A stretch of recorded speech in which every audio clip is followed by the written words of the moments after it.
তোমরা যেহেতু স্বীকার করেছো আমি প্রভু, এটা তোমাদের মনে থাকবে নি? বনি আদমের দল সবাই বলেছিল হ্যাঁ মনে থাকবে।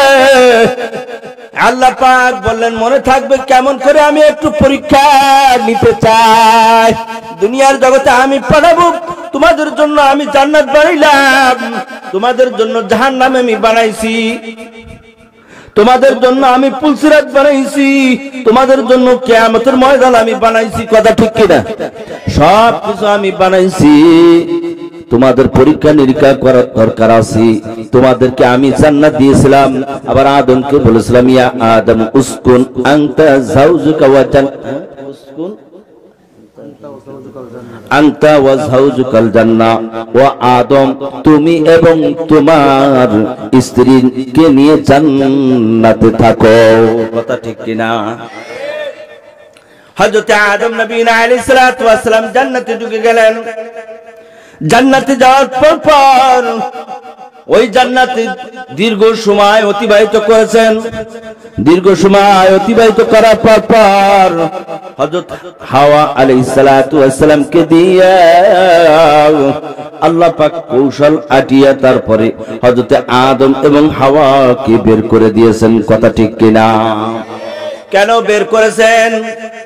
আল্লাহ পাকের ওয়ার্ডার মানেন নাই। কথা ঠিক কিনা?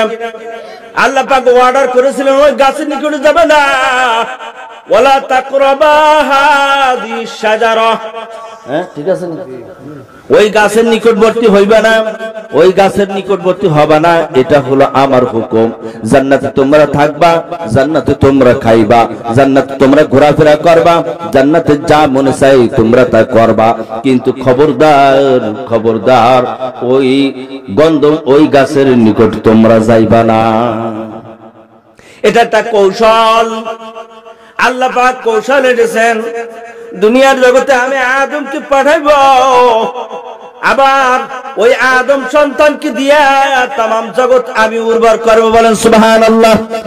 একা আদমের আমি নাম শুনবো না, দুনিয়ার জগতে যাবে আদম সন্তান। ওই আদম সন্তান যাওয়ার পর আদম সন্তান যাইয়া আমি আমার আল্লাহর নাম নেবে, এইরকম কৌশল আসছেন।